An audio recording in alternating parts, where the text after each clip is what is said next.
It's Monday, it's 5 o'clock, and it's time for toonTALK, the weekly podcast from Magpie 24/7. Now, this wasn't to be how it should have been, but technical gremlins have occurred, so I've came off the substitute bench for another episode of our podcast, and I hope everybody is okay. We've actually got some Newcastle United matches to be able to look forward to this week, so it does make a nice little change. So, the week set off with a little bit of, bad news. I think it was probably to be expected news, to be honest, but I think it's like anything when somebody puts confirmation of it, it sort of brings it all to life. Obviously, I'm talking about the news about Kieran Trippier. Kieran Trippier has announced after four years, it's 4 and a bit years at Newcastle United, that he has decided that he will go on to pastures new. Now, look, wherever it is, whether it's a newly promoted team, whether it's over in the States or possibly in the Saudi Pro League, I think he goes with the well wishes of every single Newcastle United fan. I think he's been a fantastic signing for us.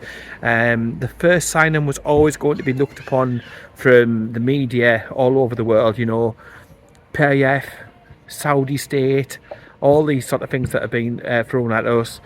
What are they going to do? You know, there was lots of talks about, you know, making bids for the likes of Ronaldo and the likes, but it was never going to be that type of a thing.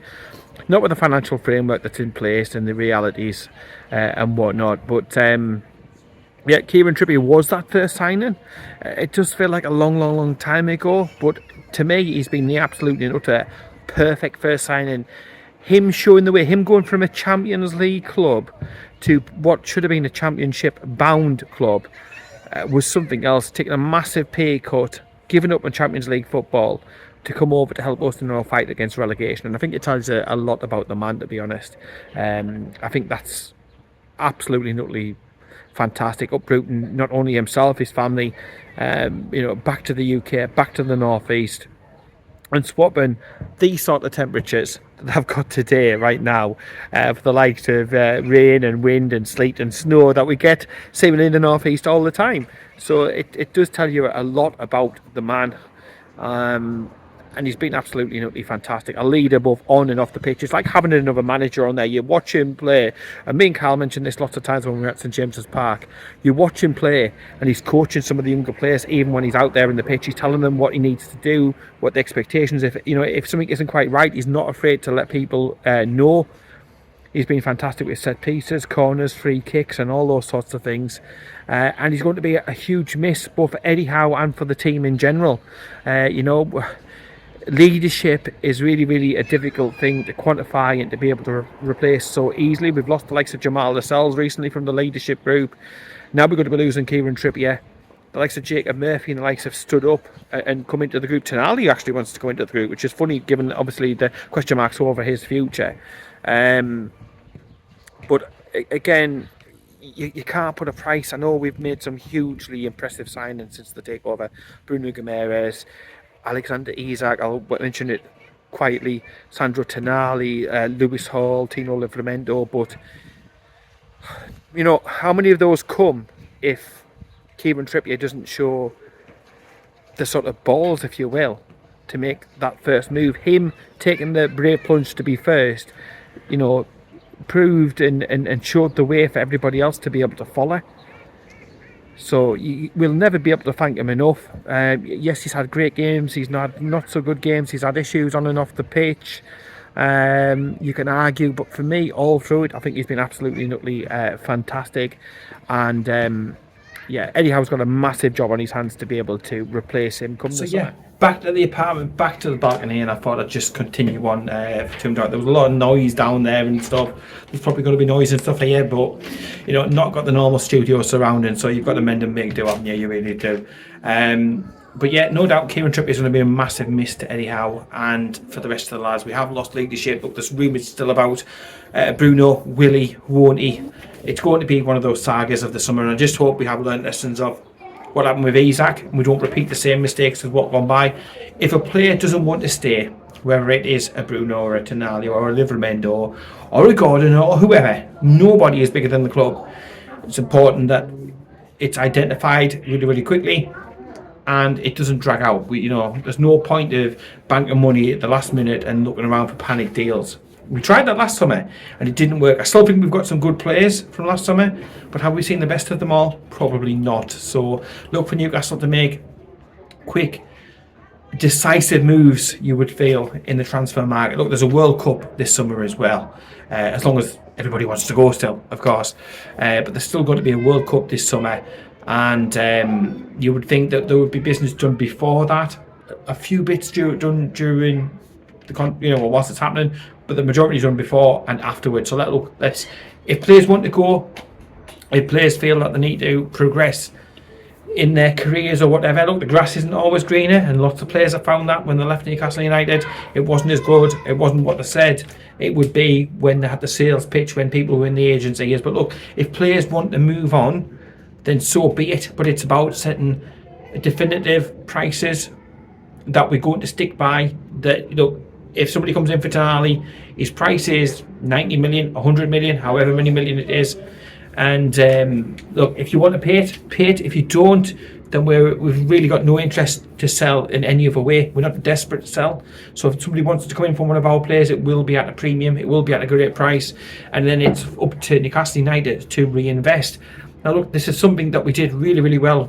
The first year or two of the PIF takeover, we were shit hot with transfers. There's no doubt about it. Hotter than what it is today. It's got to be high 20s today. We were absolutely and utterly fantastic. Home run after home run. Fundercunt after fundercunt. Nailed it beautifully.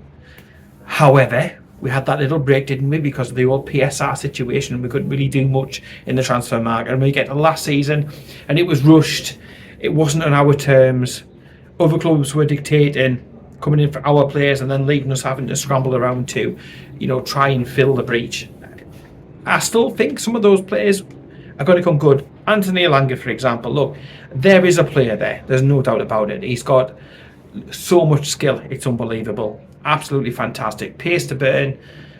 Can be electric. Can score great goals. We saw what he could do against Barcelona away. Not a million miles away at the moment. But we also saw what he could do against Barcelona. If he can get back to the player that was at Forest, what a signing that we've got. And that signing will look good from last summer. At the moment, it's probably not looking too good. He hasn't consistently done it, has he, for Newcastle United yet? However, the jury has to still be out. Other players, Visser, again, we saw a lethal finisher for Brentford. I was joking on at the Finalysis event with the Brentford fan who was there. I was saying, I've got the receipt. I wouldn't come in to return faulty goods. But even he was saying, look, it's probably more down to him going on strike, catching up fitness-wise, and then him having the injury as opposed to anything else. They will still say, look, he is a good player and he will come good for you.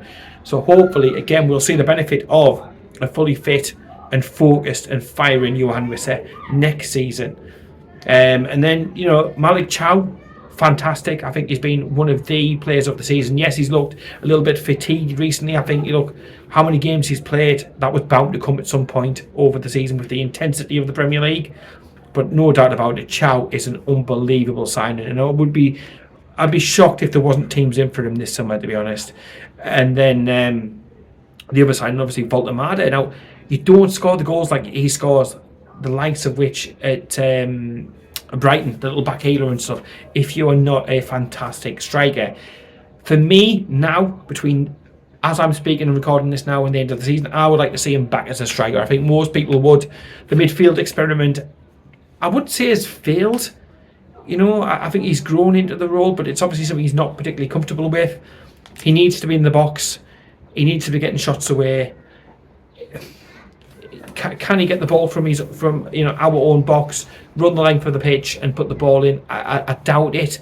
But I still think there is a very, very, very good footballer there, and he's going to lead the German line at the World Cup, and you don't do that if you're not a bad player, are you? So, yes, the signings we made last summer haven't been fantastic, but I think that they will come good for next season. They've got to come good for next season. Eddie Howe's got them for a reason. Haven't been great, some of them so far. They've had different levels of success, but if we can get some of those finding their form and finding their feet for next season, coupled with some good signings over the summer, perhaps reacting to some of the transfers and the players that leave. We bring in new players, we reinvest the profits wisely. It can be a lot better season next season than this. And I was talking to Kyle about this, and he was like, "Oh, it's been a bit of a crappy season." I said, "Yeah, it has been, but there has been moments, there has been parts of it, whether it's goals, the Vissa goal." That's odd.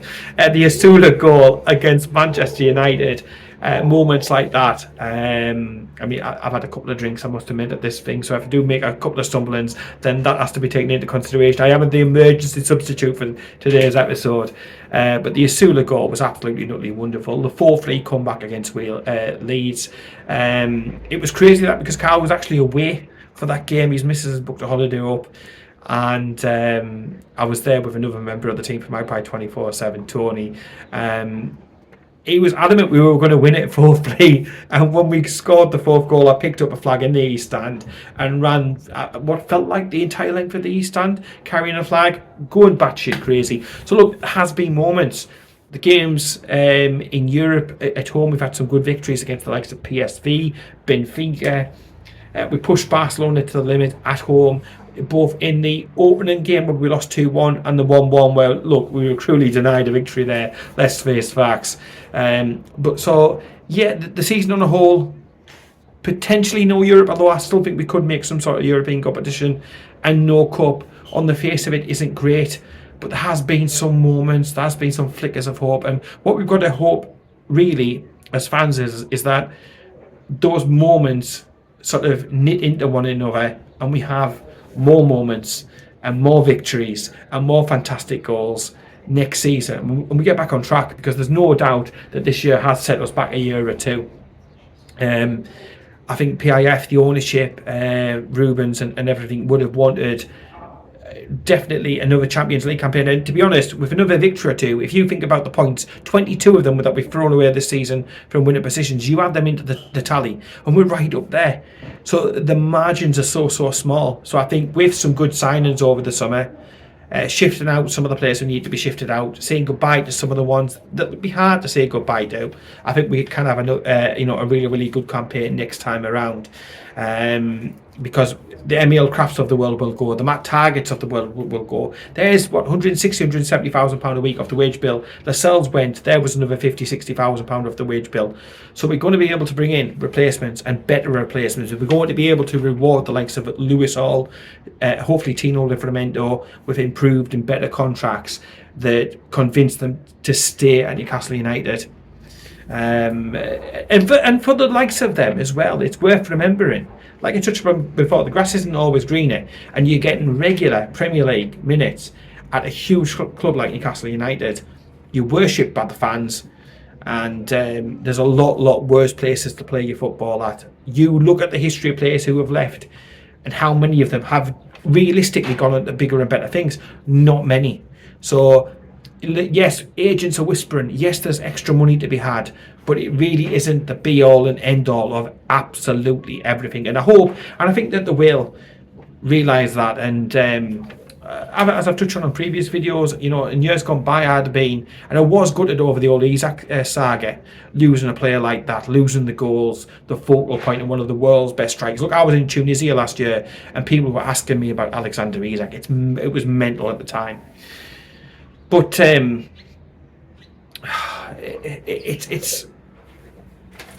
it's a difficult one. It really is a difficult. I don't want to be losing any of our better players. So I'm not going to be devastated like I was, because I think I'm learning to get a thick skin. And I've said it before, I'll say it again, that when you go to the circus, it's to see the circus, to see the show.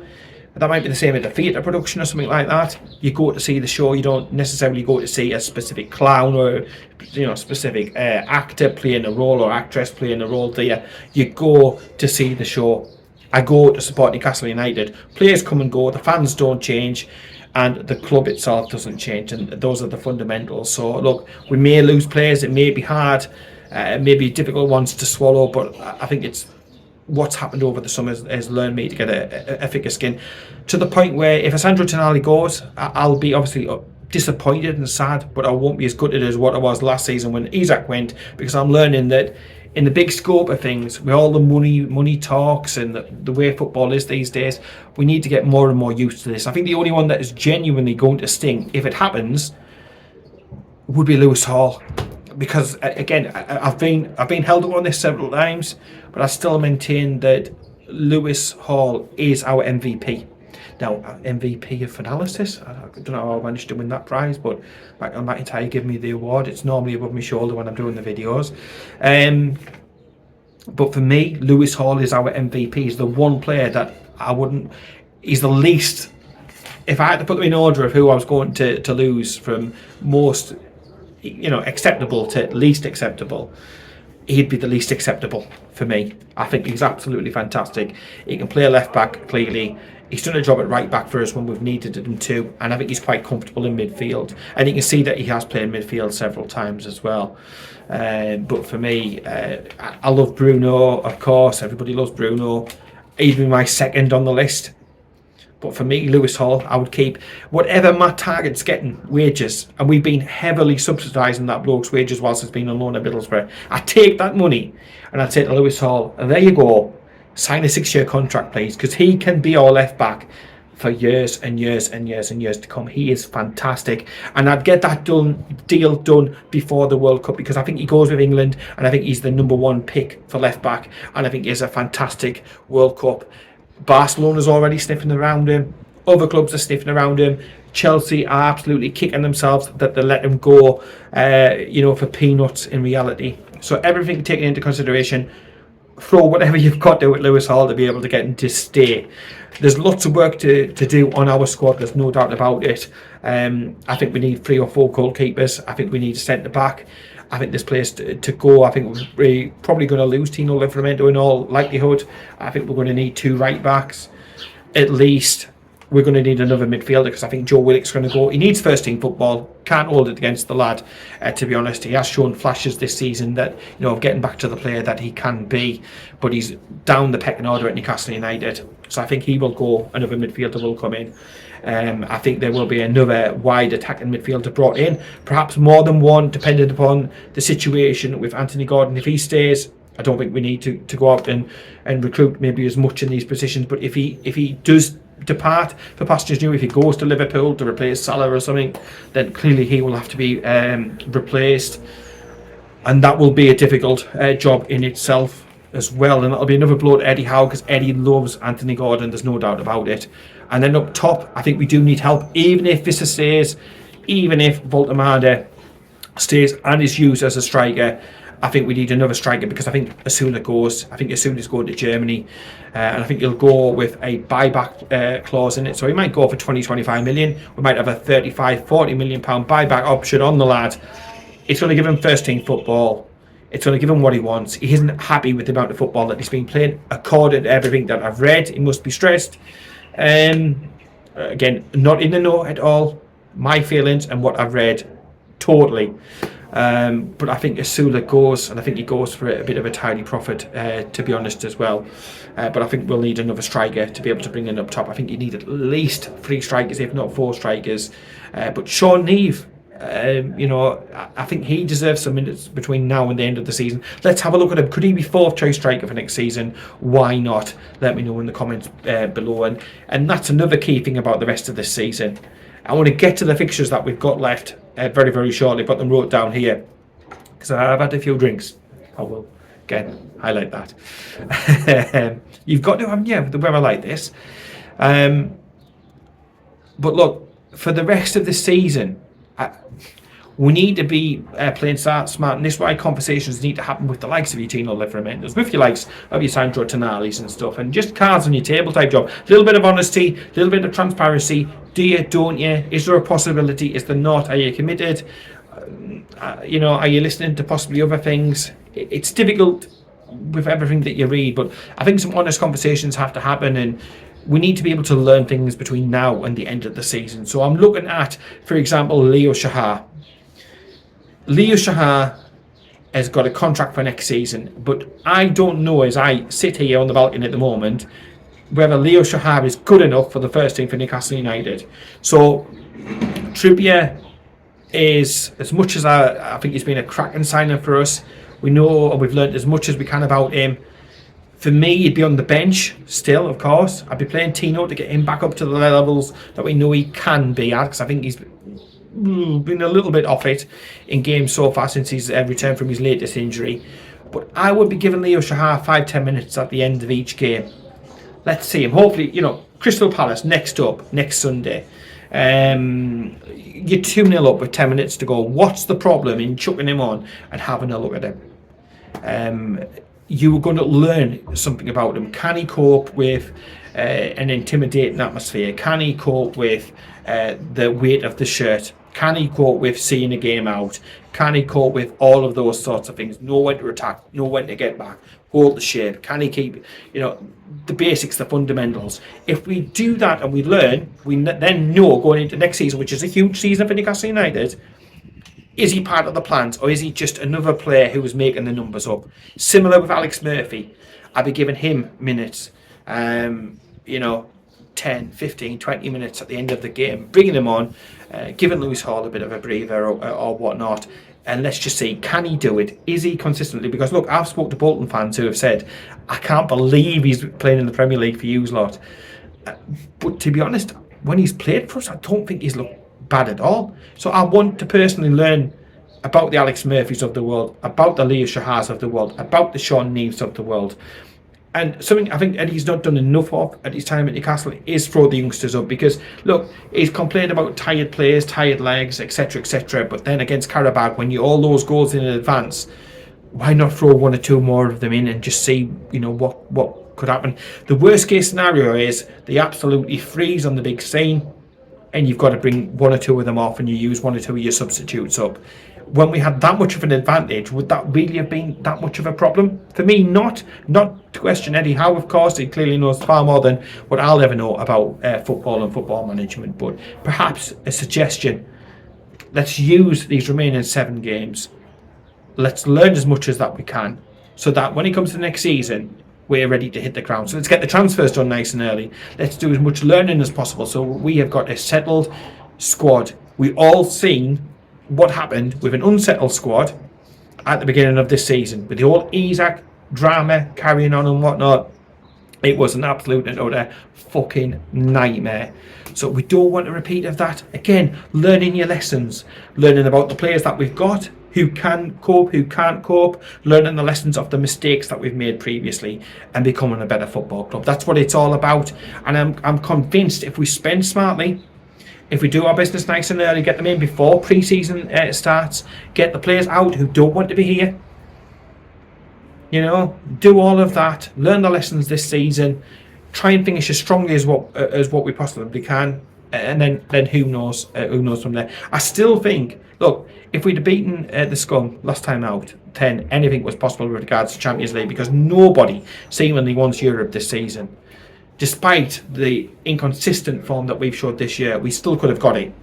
I think the Champions League is totally out the door. I think Europa League is a major stretch. However, Conference League, I think it's a possibility. Now, look, a lot of people will turn their noses up at it, and I get why. Generally, when we're in Europe, we have a poor season. A good season, we get into Europe, we play in Europe, we have a shit season because we haven't got enough players, and the cycle continues. But for me, we've got, if we're going to grow 2030 and all this sort of thing, we're going to grow as a football club, get better and whatnot. Apologies about the background noise. Then, we've got to get used to this at some stage. We can't be where we're playing in Europe and we literally just fall to absolute nut of fucking shite, Can't do that. Got to learn lessons. Got to be better at it. And I'm convinced that we can, and if we're in a Europa Conference, if we qualify for the Europa Conference League, wherever the final is for next season, I'm booking a hotel up straight away. That's not cockiness, arrogance, deluded Geordie, whatever else you want to put down below in the comments. For me, what it is about saying a club of our stature, similar to what West Ham have done before, should be looking to target to win the competition. As soon as we go in, we should be one of the best teams in the competition. And look, you'd be thinking, fuck it off. Just fuck it off. I'd rather have no Europe than that. Look, it's easier to attract players when you've got some sort of European competition. You can sell the vision, look, we're going to win this one, and by winning it, we're going to try and qualify for the Europa League next year, and we're building every step of the way. Or we're going to try and get back into the Champions League for the top 5 in the Premier League qualification. So yes, it'll be playing teams who we probably never ever even heard of, and will probably be absolutely cracking scores if you were playing Scrabble. But for me, it isn't about that. It's about our club should be in Europe every single season as an absolute minimum expectation. I think the ownership want us to be in Europe, and I don't think we're beyond sort of turning our noses up for any European competition at all. Look, there's nights not too long ago I was there at Scunthorpe away, Plymouth away, trips to Oakwell, trips to the New York Stadium and the likes, Tuesday nights in the Championship. I put down, actually, when we were playing Barcelona and getting hugged by them, it must be said, in the second half. Like, literally, I think, was it 10 years? Oh, was it 40? Anyway, no, it was 2010, wasn't it? I think it was. Anyway, regardless of the date, I searched back on that night in Newcastle United history, and we were actually playing Scunthorpe and losing against Scunthorpe. So look, I've seen it all for Newcastle United, so I'm quite humbled to accept any sort of European competition. And I just think if we get that, there is a realistic opportunity, and again, not deluded, Geordie, nobody clipping this down, of winning a Europa Conference League. If we were to squeak into the Europa League, again, I don't think I'd book up for a hotel for where the final is at or anything else like that, but we certainly got to be considered one of the favourites for that competition too.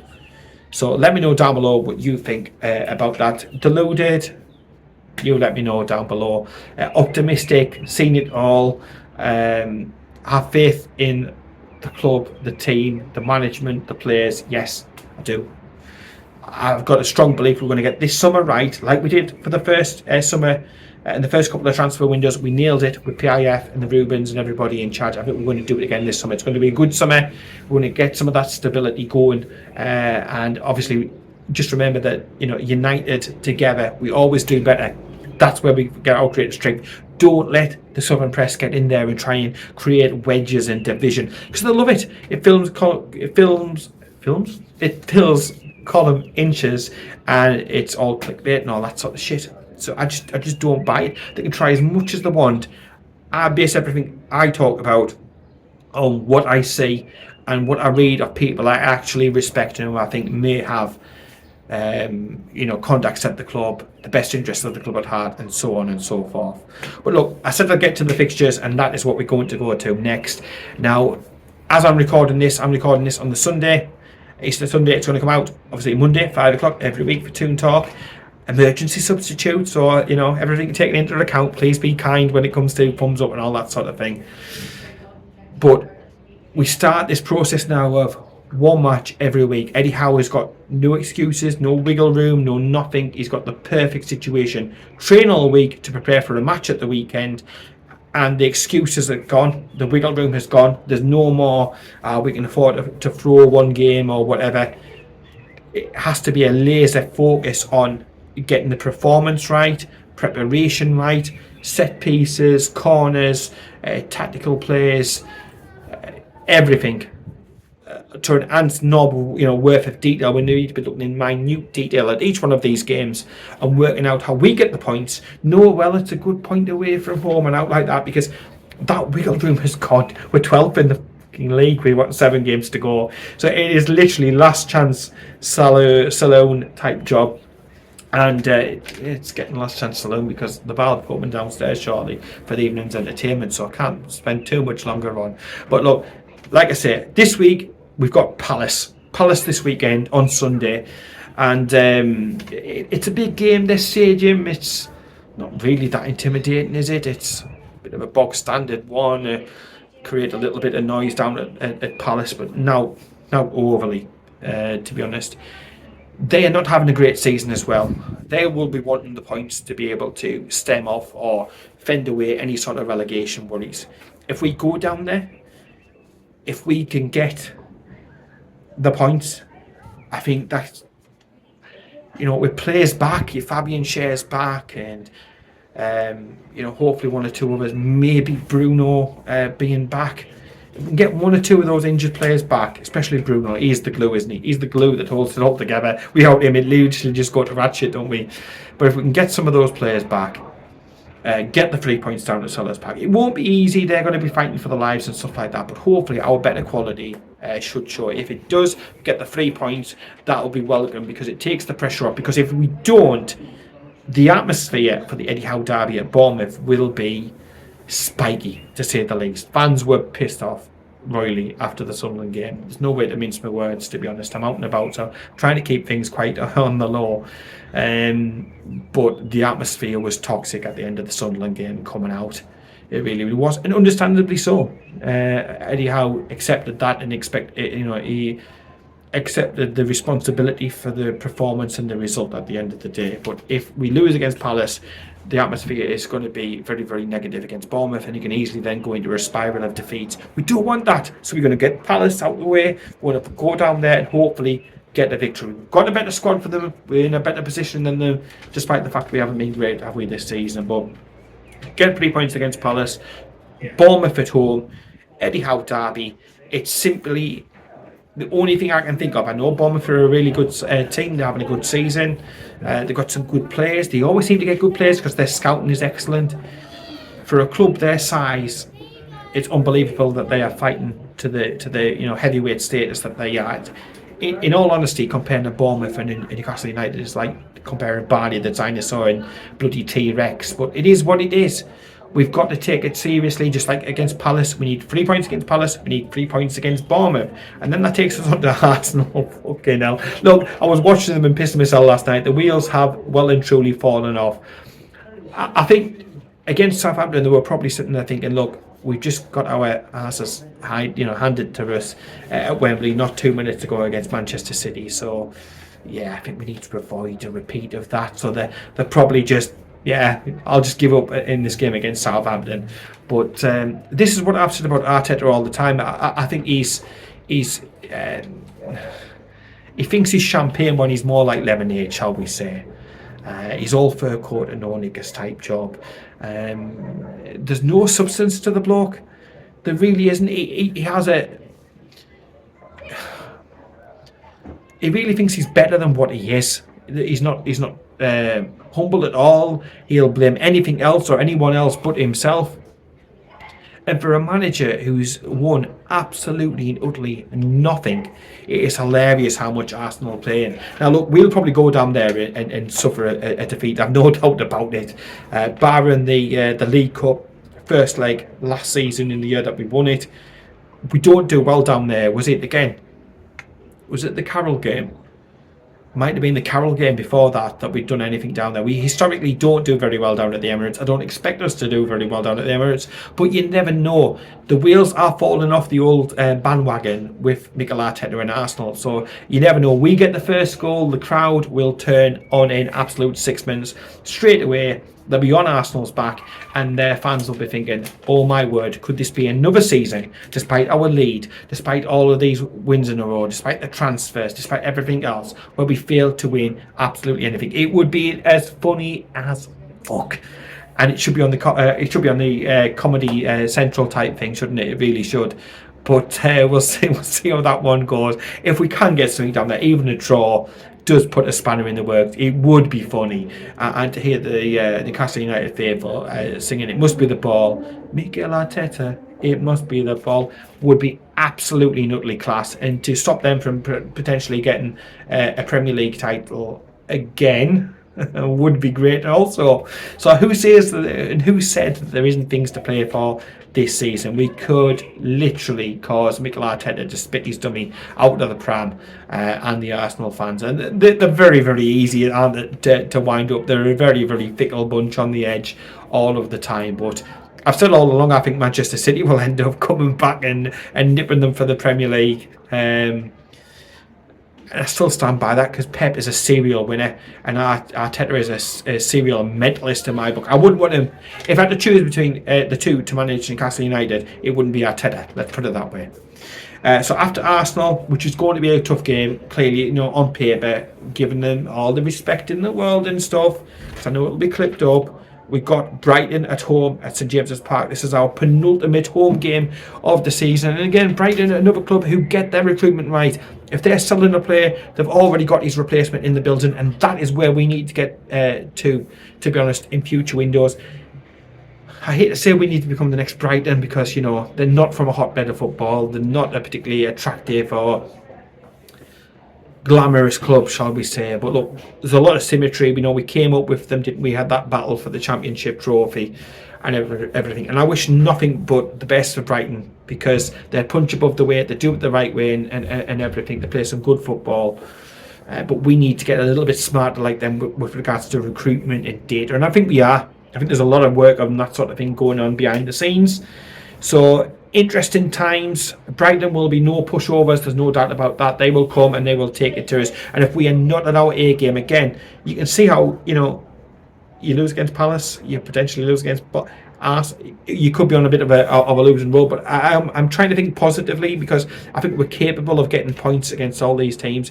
Even against Arsenal, I think we're capable of putting a spanner in the works. I really, really do. Because if you look this season, we have turned up for big games this season. It's the games where we should easily get 3 points, but we've absolutely nutly messed up, to be honest. But Brighton will be a difficult one. But again, you've got a week's worth of preparation on the pitch. Nothing else to focus on apart from Brighton. At home, at St James's Park, should be 3 points in the big scheme of things. So Brighton, 3 points. It's got to be the aim. Wiggle room's gone. You know, previously you might have said, "Oh, a point is a good point against Brighton," but I don't think we can afford that. Then we go to Forest, which has been switched for TV now because obviously Forest deep in relegation trouble. I hope they avoid it. Good club, good supporters. Travel in plenty of numbers, make lots of noise. We've had a good record down there recently. We've got results down against Forest in the last couple of times. I think we're capable again of going down there. Again, it's another one. Get the first goal and hopefully the crowd gets on their back a little bit. Hopefully they get a little bit nervous and we get the victory. I can see that being a 2-1 to Newcastle United. Again, probably clip down when we lose 2-1, but you know, que sera, this is an advance. And this is looking for a positive end to the season for Newcastle United. Then West Ham, another one. I hope they stay up because again they've got good fans. When they come to St James's Park, they make noise. They get behind the team.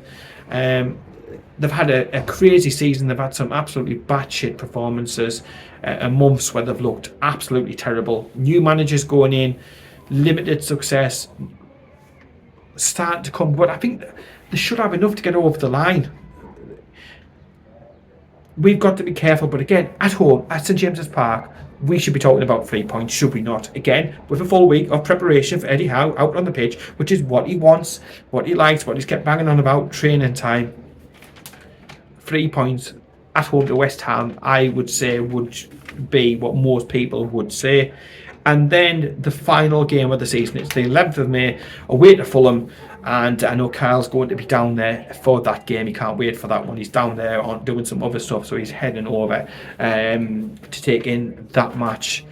And again, Fulham, a good team. It's not going to be an absolute easy give me, but if we still have a possibility to fight for some sort of European qualification in that game, then you'd like to think that the lads would give that extra little bit to be able to see us over the line, to get the 3 points and to get back into Europe and, for all intents and purposes, wallpaper over some of the cracks of this season. And that's what it will be. If we manage to get even the Conference League out of this season, given all of the issues, all of the problems that we have had and encountered, the whole Isaac thing at the beginning of the year, literally messing things up from the start, the injuries, the relentless schedule. I mean, I was joking on with the missus. We booked up this holiday, and she was like, "Oh, it's funny this. You booked it up for the first, a week or so that Newcastle United aren't playing all season." I mean, it was complete and utter coincidence, obviously, but for yours truly, it's a 3 hours trip up, a 3 hours trip back for every single game. So 6 hours worth of driving for every home game. And people say I'm not committed. Bloody hell. To see some of the performances that we have, not great, but if we can get some sort of European competition out of it and wallpaper over the cracks, I won't be over the moon, because I expected us to maybe do something in one of the cup competitions. But I think, given the situation where we're at now, I think you take that, and then you go again, you regroup, you sell some players, you bring some players in, you trade well, you have a good summer. Hopefully England do well in the World Cup as well, so there's a bit of football entertainment on over the summer, and then we're back for next season with some sort of European football to look forward to, with some new signings coming on board, and some of the other signings that we made last summer, your Vissers, your Voldemadas, of the world, having that extra time, your Elangas of the world, having the extra time, so that in a way they will be like new signings, won't they? Because we haven't seen the best of them, far from it so far.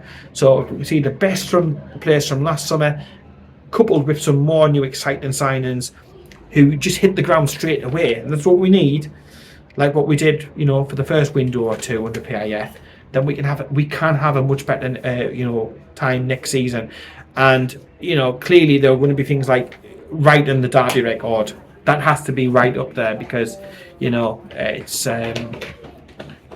not been great, has it? It's not been great. Apologies about the noise. Like I said, we had an episode planned, we had an episode recorded back at home.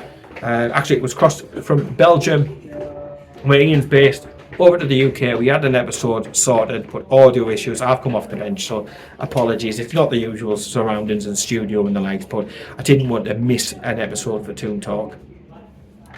So yeah, if we can just get the recruitment back to how it was at the beginning of the PIF time, and get the signings hit the ground truly running, we get some of the players back who haven't done enough so far, your Elangas of the world, back to their actual true levels, then I think we can have an absolute cracking campaign, to be honest.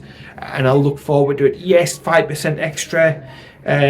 Poor timing for an announcement after this season about putting season ticket prices up. But look, petrol's up so bloody much. Electric, gas, everything's up so much. I'm not surprised that the club have not, I've put it up again. It's the world that we live in, I guess.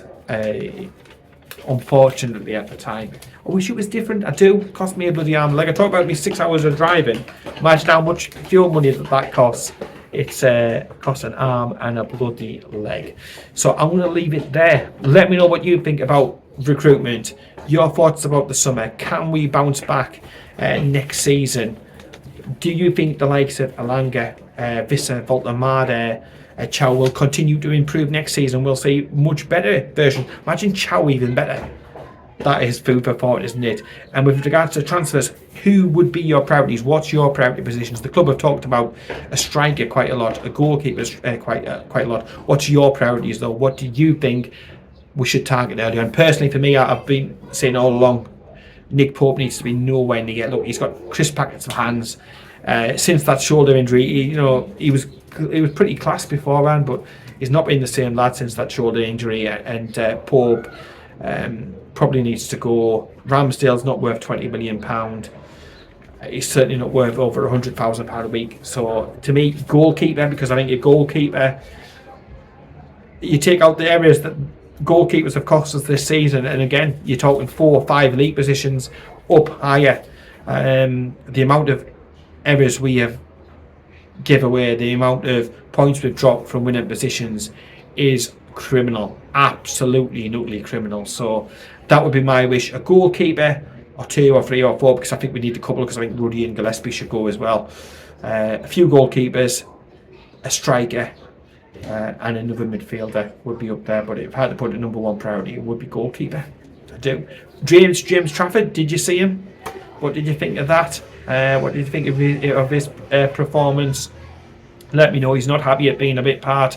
Second choice to Donnarumma, is he? So perhaps could he be the lad? There was the old Sunderland antics, wasn't there, in the Championship for Burnley as well. So perhaps that's one we could look at, but he's going to cost a fair few quid. So yeah, let me know about your thoughts about transfers and the likes. It's always good to start to look forward to the summer and plan and sort of fantasy pick who we may or may not get. And speaking of that, Carl may jump on after me to let you know what he thinks of the rest of the remaining fixtures as well, because I've just seen a message pop up from him, so that might well be about that. But if not, Don't shoot the messenger. Don't shoot the messenger. Look, normal service is definitely going to resume next week with Ian on toonTALK. He's already got his guests lined up. Technical gremlins, new software, looking for a fresh, new, slick approach. We're always looking to try and improve things. Split screen with the logos on and different graphics and everything. It looks absolutely and utterly shit hot. So it's worth this little bit of toothache, this little bit of hiccups or bumps on the road to get to a better product going forward as we look to, continue to push the button on Magpie 24/7. And I want to leave it there. Leave it there from Santa Ponsa. It has been absolutely and utterly beautiful today. Walking around, sunbathing. I say cheap lagers, but yeah, about right priced lagers. But I'm gonna leave it there. Look, like the video, please. Appreciate the fact that I've come in last minute. With literally just the fixtures wrote down on a bit of paper, and that's it. Ignore the 6-7 stuff in the background. It's absolutely nutty dreadful, isn't it? But yeah, like the video, subscribe to Magpie 24/7. We will be back, like I touched upon before, next Monday, 5 o'clock for toonTALK with your host Ian and a guest from the Magpie 24/7 team. And in the meantime, take care, keep it tuned. I'll speak to you later, unless that is Carl comes next. See you later.